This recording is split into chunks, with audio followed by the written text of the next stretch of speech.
प्रजां बाहुलां मे करोत्वन्नं पयोनिको अस्मासु धत्ता। तो ये श्री शंकराचार्य भगवान की है।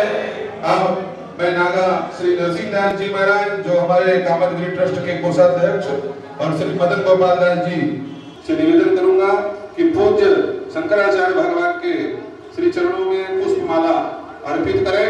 साथ ही साथ श्री स्वामी जी निर्विकल्पानंद प्रकाश जी महाराज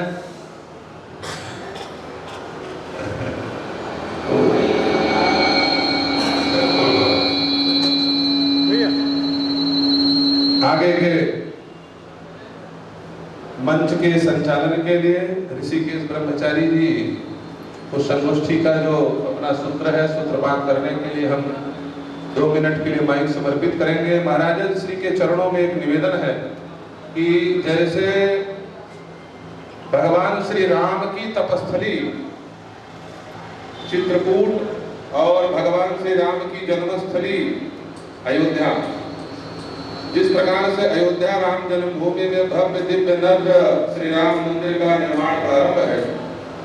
महाराजा श्री कामदगिरी ट्रस्ट राम झरोखा ट्रस्ट जो कि निर्मोही नागाओं के द्वारा ही संचालित होता है श्री प्रेम पुजारी दास जी महाराज जी के आदेशानुसार। यहाँ पर जो मंदिर है ये अत्यधिक प्राचीन हो चुका है और इसका दिव्य नव्य प्रसाद भगवान का बनने का प्रस्ताव है। आपके श्री चरणों से और आपके मंगलमयी वाणी से कामदगिरी ट्रस्ट उसके लिए शुभ आशीर्वाद भी चाहता है।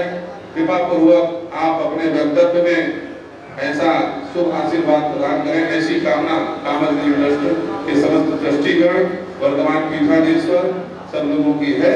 अब समय अत्यधिक न विलंब हो, इसलिए महाराज श्री के चरणों में सारे श्री हमारे सियाराम कुटी से श्री अभय महादेव जी डीआरआई से पादुका में आकर के पुष्प अर्पित करें और श्री सीता शरण जी जो संत समिति के हमारे चित्रकूट विरक्त मंडल के विशिष्ट पदाधिकारी हैं, कोषाध्यक्ष हैं, वो भी आकर के नारायण पादुकाओं में पुष्प अर्पित करें। साथ ही साथ श्री सच्चिदानंद जी वो भी पधारे। सदगुरु सेवा संघ से पधारे हुए श्री आचार्य जी प्रतिनिधि स्वरूप यहाँ पर आकर के पुष्प अर्पित करें। बाकी लोगों को महाराजा श्री के वक्तव्य के पश्चात पादुका पूजन पादुका में प्रणाम करने का अवसर प्रदान किया जाएगा। सब लोग शांति पूर्वक विराजेंगे। आगे के लिए श्री शंकराचार्य भगवान के श्री चरणों में भाव पुष्पांजलि समर्पित करते हुए आपके आशीर्वचन के आकांक्षी हैं। बोलिए श्यामल रामचंद्र भगवान की।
पिबत भागवतं रसमालयं मुहुरहो रसिका भुवि भावुका शृणागति सुनीचेन तरोरपि सहिष्णुना अमानिना मानदेन कीर्तनीय सदा हरि नारायणाखिल गुरो भगवन् नमस्ते शिवाय नमः शिवलिंगाय नमः तन्मे मनः शिवसंकल्पमस्तु सर्वे भवन्तु सुखिनः। श्री राम जय राम जय जय राम।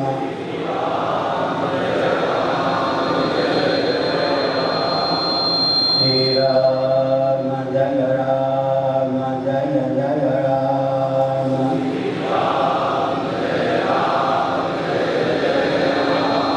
श्री राम जय राम जय जय राम।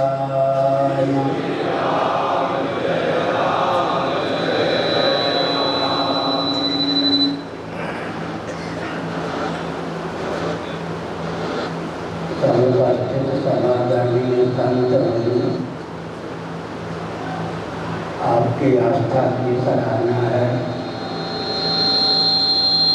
आपके अपनत्व की सराहना है,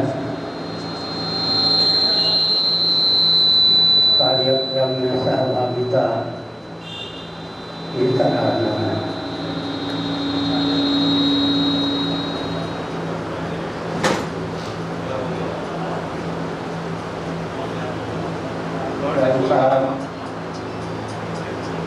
हमारे भगवान सच्चिदानंद स्वरूप सिद्ध हैं, विद्योपाधिक भगवान जगत के निमित्त उपादान दोनों ही कारण सिद्ध होते हैं। अभिप्राय यह है कि वे निर्माता भी सिद्ध होते हैं और स्वयं को ही जीवों के शुभाशुभ कर्मों के द्वार से पृथ्वी, पानी, प्रकाश, पवन, आकाश तथा स्थावर जंगम प्राणियों के रूप में उद्भासित करते हैं।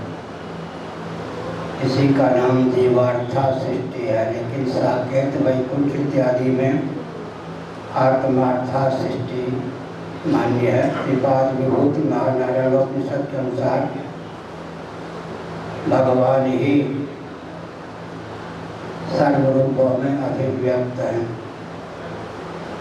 हमको वेदादि शास्त्र सम्मत जैसा भगवत तत्व सुलभ है, अन्यों को वैसा भगवत तत्व स्वप्न में भी सुलभ नहीं है। श्रीमद् भगवद गीता के 4थे अध्याय का अनुशीलन करें। अलोकसन अज्ञात्मा, इस श्लोक के अनुसार आज और अज्ञात्मा कहकर भगवान ने अपने निर्गुण निराकार स्वरूप को स्थापित किया। भूतों का और प्रकृति का भी नियामक कहकर भगवान ने अपने सर्व निराकार स्वरूप को स्थापित किया। संभवामि युगे युगे संभवामि आत्ममाया कहकर भगवान ने अपने सगुण साकार स्वरूप को स्थापित किया है। जागृत में हम इस शरीर में तादात्म्यपत्ति के कारण सगुण साकार सिद्ध हैं। स्वप्नावस्था में आत्म चैतन्य से अधिष्ठित अर्धनिश्चित मन के योग से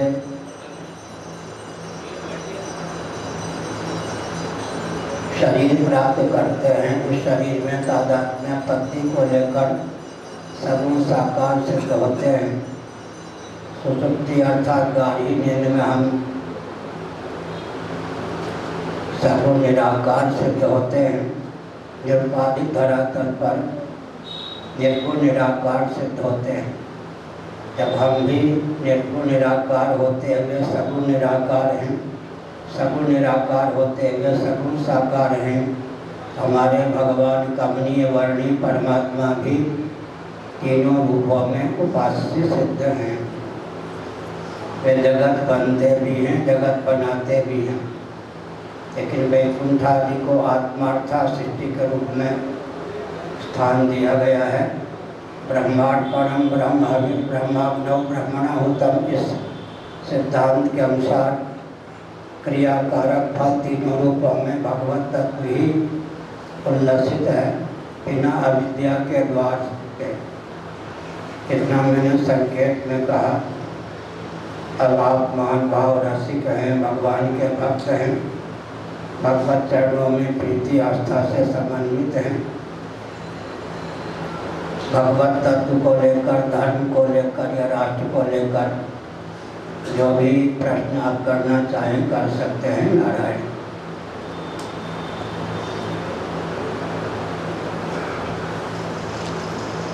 तुलसीदास जी महाभाग ने विनय पत्रिका में एक भावना व्यक्त की है। मन मधुकर पन कह तुलसी रघुपति पद कमल बसई। मन चंचल है लेकिन रसिक भी है। जैसे किसी भ्रमर को अभीष्ट पराग मकरंद से युक्त पुष्प की समुपलब्धि हो जाती है और भ्रमर तनिक भी संक्रमणशीलता या चंचलता का परिचय न देकर सर्वतो भावे उस पुष्प के पराग मकरंद का ही समास्वादन करता है। यहाँ तक कि जब किसी भ्रमर का मन मकरंद के समास्वादन में सर्वतो भावे समाविष्ट हो जाता है, पराग में भी क्षमता नहीं कि उसके मन को समाकृष्ट कर सके। अतः अपने मन को मधु समझकर श्री रामभद्र के दिव्याति दिव्य चरण कमलों में सन्निहित करना चाहिए। सीतोपनिषद के अनुसार भगवती सीता पराचित स्वरूपा हैं। उत्पत्ति स्थिति समृद्धि निग्रह अनुग्रह पंच कृत्यों के निर्वाहक के रूप में भगवत तत्व का जहाँ वर्णन है वहाँ भगवती सीता का भी वर्णन है। गिरा अरथ जल बीच जिम कहियत भिन्न भिन्न वंदम सीता राम पद जिन्हीं परम प्रिय खिन्न। ब्रजवासी कहते हैं दो तरंग दो वारी, दोनों ही गिरा हैं, दोनों ही अर्थ हैं, दोनों ही जल हैं, दोनों ही जल तरंग हैं। कोबर छोट का अपराध वेधा राधा माधव रूप वेधा राधा माधव रूपकम। एक ही परम तत्व लीला योग से श्री राधा माधव सीताराम के रूप में अभिव्यक्त है। चलते फिरते भगवान नाम गुनगुनाते रहना चाहिए। नाम में अचिंत्य अनंत शक्ति का सन्निवेश है। मैं एक उदाहरण देता हूँ। कोई व्यक्ति खर्राटे लेकर सोया हुआ है। कल्पना कीजिए उसका नाम लालू है।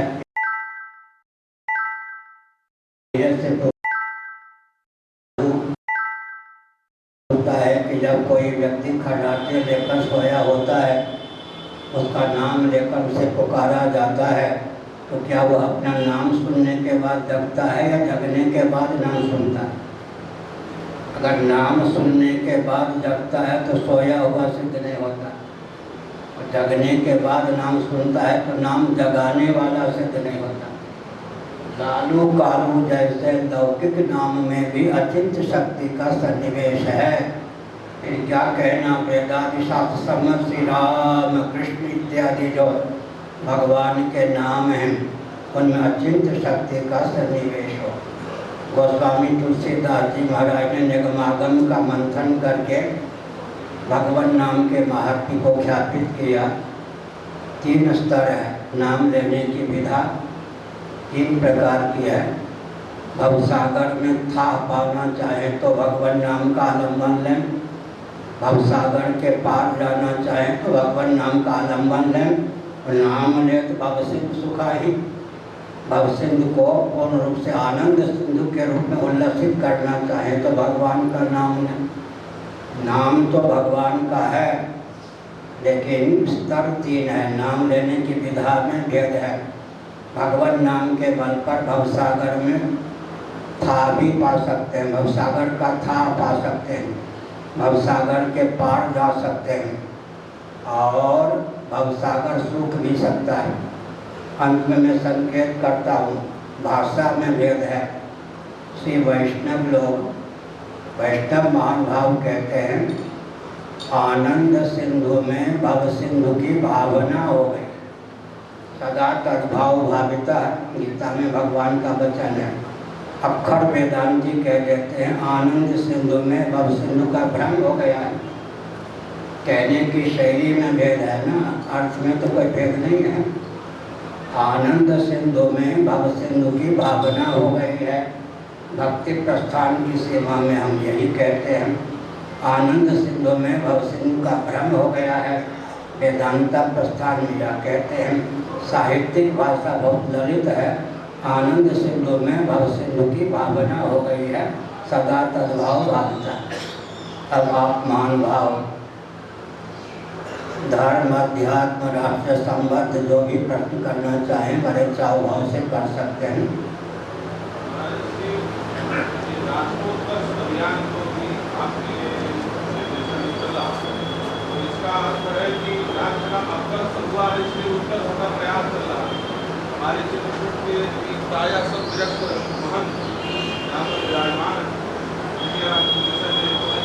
ठीक है, बैठिए।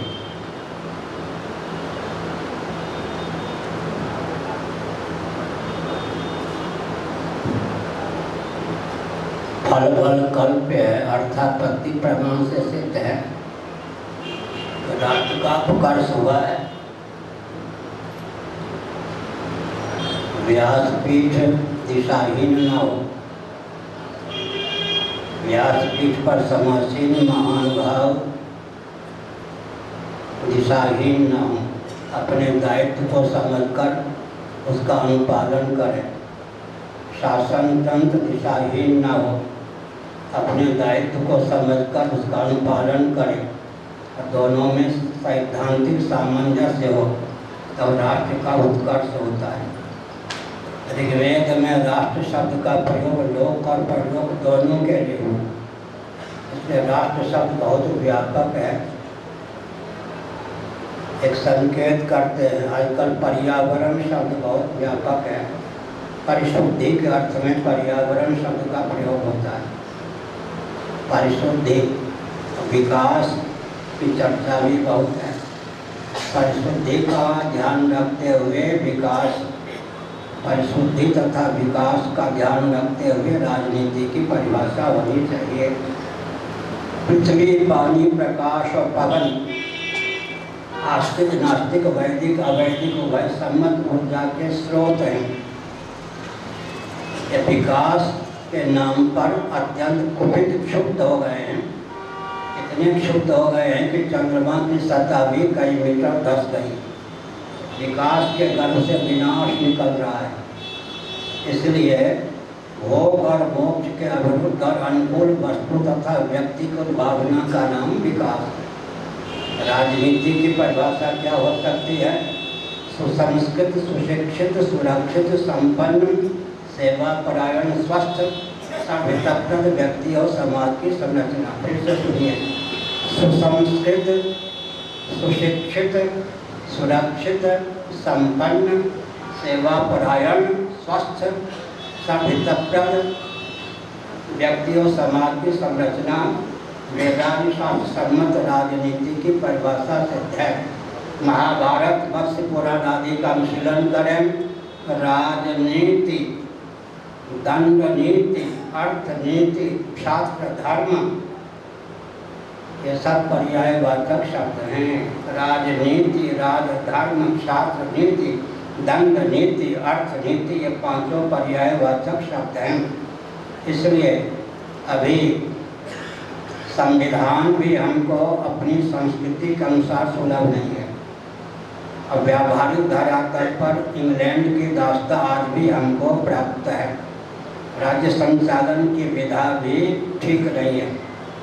आप सब रामचरितमानस के विशेषज्ञ हैं, मैं केवल संकेत करता हूँ। चित्रकूट है, चित्र माने आश्चर्यचकित करने वाला, कूट माने पर्वत विशेष, चित्रकूट। भरत जी आए, भगवान श्री राम भक्त वत्सल हैं। भरत जी कुछ अनुनय विनय करना चाहते थे। राम जी कहीं आंख मूंद कर उनके अनुनय विनय की कोशिश मान लें तो भी काम बिगड़ सकता है, न माने तो काम बिगड़ सकता है। इसलिए वशिष्ठ जी ने संकेत किया, और संकेत बहुत मार्मिक है, आप सब जानते हैं। भरत विनय सादर सुनिय करिय विचार बहोरी, करिय लोकमत साधुमत निपनय निगम निचोर। भरत जी की प्रार्थना को उपेक्षा पूर्वक नहीं, आदर पूर्वक सुनिए। लेकिन राम जी, मैं गुरु पद से बोल रहा हूँ, वशिष्ठ बोल रहा हूँ, आँख मूंद कर मत मानिए, करिए विचार बहुरी। विचार बिंदु क्या है?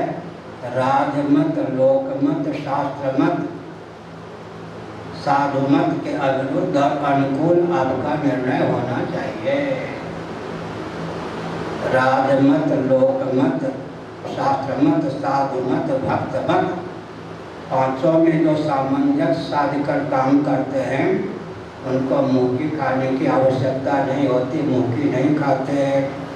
इसी प्रकार दर्शन, विज्ञान, व्यवहार तीनों में सामंजस्य साध करके जो कदम उठाते हैं वो मुँह नहीं खाते। इसी प्रकार देश काल परिस्थिति का ध्यान रखकर लोभ, भय, कोरी, भावुकता, अविवेक से विनिर्मुक्त होकर जो कदम उठाते हैं वे कभी मुक्ति नहीं खाते।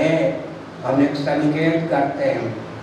विकास के युग में यह ध्यान रखना चाहिए कि सृष्टि की उत्पत्ति का जो लक्ष्य है, प्रयोजन है और मानव जीवन की सार्थकता जिसमें सन्निहित है, दोनों में सामंजस्य साध कर ही विकास को परिभाषित और क्रियान्वित करने की आवश्यकता है। सृष्टि की संरचना के प्रयोजन का ज्ञान प्राप्त करना हो तो श्रीमद् भागवत 10:87 बुद्धिन्द्रिय मन प्राणां जनानां असुजा प्रभु मात्रार्थं च भवार्थं च आत्मने कल्पनाय च। महासर्ग के प्रारंभ में सच्चिदानंद स्वरूप करुणा वरुणालय सर्वेश्वर ने अकृतार्थ प्राणियों को कृतार्थता का अवसर प्रदान करने की भावना से उन्हें देहेंद्रिय प्राणांतकरण से युक्त जीवन प्रदान किया ताकि श्रीधरी टीका के अनुसार मात्रार्थं च भवार्थं च आत्मने अकल्पनाय च अर्थ, काम, धर्म और मोक्ष संज्ञक पुरुषार्थ चतुष्टय को सिद्ध कर सकें। आपको सुनकर प्रसन्नता होगी। गोवर्धन मठपुरी पीठ के 116वें मनु शंकराचार्य श्री श्रीधर स्वामी ने ही काशी में निवास करके श्रीमद् भागवत पर भाष्य लिखा। श्रीधरी टीका के रचयिता श्रीधर स्वामी हैं, गोवर्धन मठपुरी पीठ के वो शंकराचार्य थे। इसलिए मात्रार्थं च भवार्थं च आत्मने कल्पनाय च अर्थ, काम, धर्म और मोक्ष के विरुद्ध और अनुकूल व्यक्ति और की उद्भावना का नाम विकास है। वस्तु की उद्भावना का नाम विकास है। धर्म, अध्यात्म, राष्ट्र के बारे में कुछ पूछना चाहे पूछिए। हम तो कहते हैं कि सबके पूर्वज सनातनी वैदिक आर्य हिंदू थे, 32 विद्या 64 कला में निपुण थे। उनको पहचाने और उनके मार्ग पर चलें तो लौकिक उत्कर्ष होगा, पारलौकिक उत्कर्ष होगा, परमात्मा की प्राप्ति का मार्ग भी प्रशस्त होगा। जिस ढंग से आजकल विकास को परिभाषित किया गया है, लौकिक उत्कर्ष भी नहीं, पारलौकिक उत्कर्ष भी नहीं, परमात्मा की प्राप्ति का मार्ग तो सर्वथा अवरुद्ध ही है। इसलिए जब तक हमारे सनातन सिद्धांत के अनुसार हमको शासन सुलभ नहीं होगा तब तक कुछ भी करते रहें हम अपने अस्तित्व आदर्श की रक्षा नहीं कर सकेंगे। स्कंद पुराण माहेश्वर कुमारिका खंड अध्याय 2, काशी खंड अध्याय 2, एक ही स्कंद पुराण में 2 श्लोक, 2 बार एक ही श्लोक प्रयुक्त है, 2 बार। माहेश्वर कुमारिका खंड अध्याय 2, काशी खंड अध्याय 2। गोभिर विप्रैश्च वेदैश्च सत्यभिः सत्यवादिभिः अनुद्धैर्य दानशीलैश्च सप्तभिः धार्यते मही। पृथ्वी के धारक 7 तत्व हैं, उनको विकृत और विरुद्ध करने का व्यामोह ही विकास के नाम पर चलता है। गोवंश पृथ्वी का धारक है। गोभिर विप्रैश्च सदाचार संयम संपन्न वेदज्ञ ब्राह्मण पृथ्वी के धारक हैं। ब्राह्मणों का जीवन संयम से युक्त होना चाहिए, संयमित होना चाहिए। सूत्रात्मक ज्ञान विज्ञान को विशद व्यास शैली में अभिव्यक्त करने की उनमें क्षमता होनी चाहिए। व्यास शैली में अभिव्यक्त ज्ञान विज्ञान को सूत्र शैली, समाज शैली में प्रतिपादित करने की उनमें क्षमता होनी चाहिए। कालक्रम से बौद्धादि के चपेट में आकर विकृत ज्ञान विज्ञान को विशुद्ध करने की क्षमता होनी चाहिए और विलुप्त ज्ञान विज्ञान को तपोबल से उद्भाषित करने की क्षमता होनी चाहिए। यहाँ जो कला और विद्या विलुप्त हो जाती है, आदित्य मंडल सूर्य मंडल में जाकर वह विद्यमान रहती है, लुप्त नहीं होती वहाँ।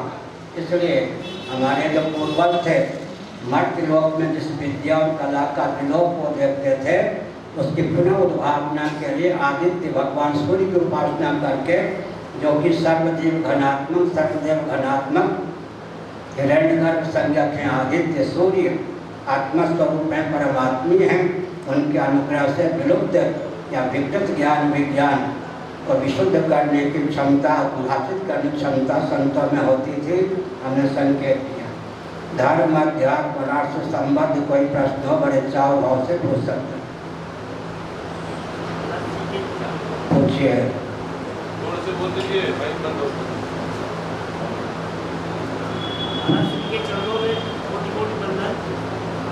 महाराज श्री जो व्यक्ति सर्वत्र भगवत भाव करके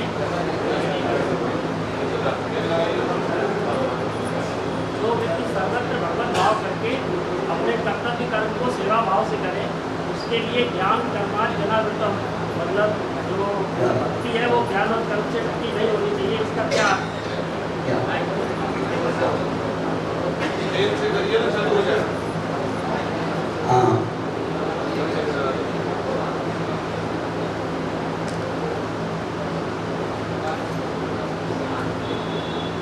बैठिए।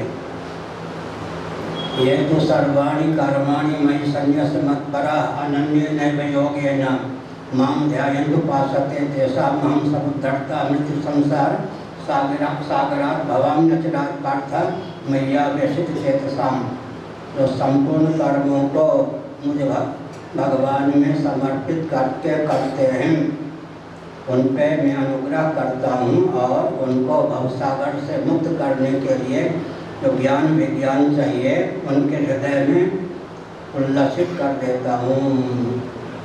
इसलिए भक्त्या माम अभिजानाति, भक्ति का पर्यवसान तत्व ज्ञान में है। तुलसीदास जी से पूछिए, धर्म ते विरत योग ते ज्ञान, ज्ञान मोक्ष पद वेद बखाना। धर्म का वास्तव फल है वैराग्य, वैराग्य का फल है योग माने समाधि, समाधि का फल होता है तत्वज्ञान, तत्वज्ञान का फल होता है मोक्ष, कैवल मोक्ष चाहे तो। और अगर सारूप्य सामंत्य शास्त्री सायुज्य आदि मोक्ष चाहे तो सगुण साकार भगवान की डट के उपासना करें। भगवान जो सगुण साकार है, निरावरण ब्रह्म है, अविद्या से विमुक्त होकर नित्या निर्मित माया गुण गोपाल इंद्रियों से अतिक्रांत हैं, उनमें पुर्यष्टक सहित जीव कला जाकर विलीन हो जाए, इसी का नाम सायुज्य मोक्ष है। देह त्याग के बाद भगवत धाम की प्राप्ति हो जाए, सालोक्य मोक्ष है। भगवान के समान चतुर्भुज इत्यादि रूप की प्राप्ति हो जाए, सालोक्य मोक्ष है। भगवान के सन्निकट रहकर सेवा करने का अवसर मिल जाए, सामीप्य मोक्ष है। और इंद्रादि पद की प्राप्ति हो जाए, शास्त्रीय मोक्ष है। इस प्रकार सगुण निर्गुण दोनों रूपों में भगवान हमारे उपास्य हैं। गोस्वामी जी ने कहा, पावक दुष्टम ब्रह्म विवेको एक दारुगत। देखिए, एक अव्यक्त अग्नि के समान निर्गुण तत्व है, घर्षण के द्वारा प्रेम से प्रकट कोई जीव आगे जब उसका घर्षण होता है तो अग्नि की अभिव्यक्ति हो जाती है। लेकिन लाखों वर्षों तक कोई शास्त्रार्थ करे कि अग्नि तत्व दाहक और प्रकाशक है, शास्त्रार्थ का अंत नहीं हो सकता। कदाचित घर्षण के द्वारा अग्नि को प्रकट कर दें तो शास्त्रार्थ बंद हो जाता है। अग्नि तत्व दाहक और प्रकाशक है। हमारे भगवान अवतार न लें तो भगवान कहते हैं शास्त्रार्थ का कभी अंत नहीं होगा। इसलिए भगवान जब अवतार लेते हैं सबका मुँह बंद हो जाता है। परिच्छिन्न सरीखे पर लक्षित होने पर भी भगवत विग्रह अपरिच्छिन्न, यही कस्तम जगत कृष्णम पश्चात में चराचरम। भगवान श्री कृष्ण चंद्र का से विग्रह परिच्छिन्न सरीखा था, लेकिन भगवान ने अर्जुन से कहा, जिन विभूतियों का वर्णन मैंने किया, क्रियासार भावसार वस्तुसार का नाम विभूति है। जिन जिन विभूतियों का मैंने वर्णन किया है उन विभूतियों से मंडित मेरे स्वरूप का दर्शन कर सकते हो श्री कृष्ण विग्रह में। और भी तुम्हें कुछ मेरे स्वरूप के बारे में जानना हो तो मैं दिव्य चक्षु प्रदान किए देता हूँ। उस दिव्य चक्षु के प्रभाव से मेरे श्री कृष्ण विग्रह में उसका भी दर्शन कर सकते हो। इसका अर्थ है कि भगवत विग्रह परिच्छिन्न सरीखा परिलक्षित होने पर भी अब अपरिच्छिन्न ही होता है। चिदानंदमय देह तुम्हारी विगत विकार ज्ञान अधिकारी। मैं एक संकेत कर स्वभाव को लेकर प्रश्न चिन्ह उपस्थापित नहीं होता। शंकराचार्य महाभाग ने लिखा जल क्यों शीतल, ऐसा प्रश्न नहीं हो सकता। अग्नि क्यों प्रकाशक दाहक, स्वभाव को लेकर प्रश्न चिन्ह उपस्थापित नहीं होता। लेकिन जल में जो शीतलता है वह देश काल परिस्थिति के अनुसार अगर प्रगल्भता को प्राप्त हो जाए तो हिम का बर्फ का रूप धारण कर लेता है। जल हिम पर विलग नहीं जैसे, तो जल में अनागंतुक शैत्य के देश काल के अनुसार प्रगल्भता होने पर जैसे जल ही हिम का रूप धारण कर लेता है, जल के हिम बढ़ने में उपादान कारण जल ही सिद्ध है, शैत्य जो है निमित्त कारण सिद्ध है। उसी प्रकार भगवान जब श्री रामकृष्ण रूप में अवतीर्ण होते हैं, वेदांत वेद सच्चिदानंद तक भी उनके विग्रह का उपादान कारण होता है। और विशुद्ध शब्द जिसको विद्या माया कहते हैं, विद्या अपर अविद्या तो वह निमित्त कारण। एक में संकेत करता हूँ सोहमस्मित वृत्ति अखंडा दीप शिखा स्वयं परम प्रचंडा आत्म अनुभव सुख प्रकाशा तव भादुर भेद ब्रह्म नशा प्रभु प्रेरित व्यापक विद्या। एक क्षण के लिए भी भगवान की उपाधि होता जो विद्या माया है, विशुद्ध सत्वात्मिका, जीव को जब व्याप्त हो जाती है तो जीव निरावरण हो जाता है। जैसे रोई राशि हो, तूल राशि हो, उस पर अग्नि की एक चिंगारी पड़ जाए तो जलने लगती है रोई राशि। इसी प्रकार भगवान की विद्या माया के एक कण का भी जीव को जब प्राप्त होता है तो जीव जीवत्व से विमुक्त हो जाता है। तो पूंजीभूत विद्या ही भगवान की अभिव्यक्ति में हेतु है, वो भी निमित्त कारण। भगवत विग्रह का उपादान कारण साक्षात सच्चिदानंद तक उसी प्रकार सिद्ध है जैसे हिम का उपादान कारण जल ही सिद्ध है, निमित्त कारण शैत्य की अधिकता है, प्रगल्भता है। इसी प्रकार से भगवान जो है निरावरण ब्रह्म। हमारे पूज्य गुरुदेव स्वामी कटपाती महाभाग कहते थे सर्वं खलिदम ब्रह्म, हम लोग भी ब्रह्म हैं। अंतर क्या है? हम लोग सावरण ब्रह्म हैं, भगवान श्री रामकृष्ण आदि निरावरण ब्रह्म हैं। पूछिए धर्म अध्यात्म।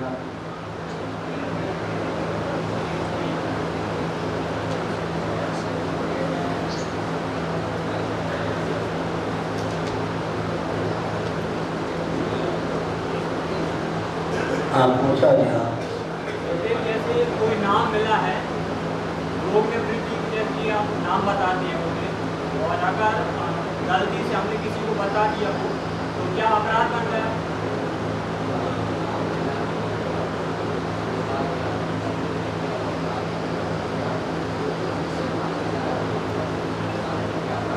अधिकृत व्यक्ति को बताया तो अपराध नहीं हुआ। अधिकृत व्यक्ति को उचित विधा से बताने पर अपराध होगा, तब गुरु शिष्य परंपरा का ही लोप हो जाए। लेकिन हम चौराहे पे बैठ के लाना नहीं चाहिए। आगे मंत्र में एटम बम से भी अधिक शक्ति है, इसलिए अपने अधिकार की सीमा में जो नाम या मंत्र मिला हो अधिकृत व्यक्ति को देने में कोई आपत्ति नहीं। विधिवत अनधिकृत व्यक्ति में प्रचार प्रसार से सत संप्रदाय का में विकृति आती है और ज्ञान विज्ञान कुपित हो जाता है। आगे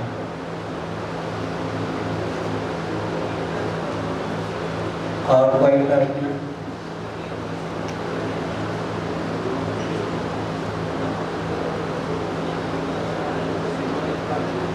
हाँ पूछा जी, पूछना है नहीं? कोई प्रश्न नहीं तो फिर चले।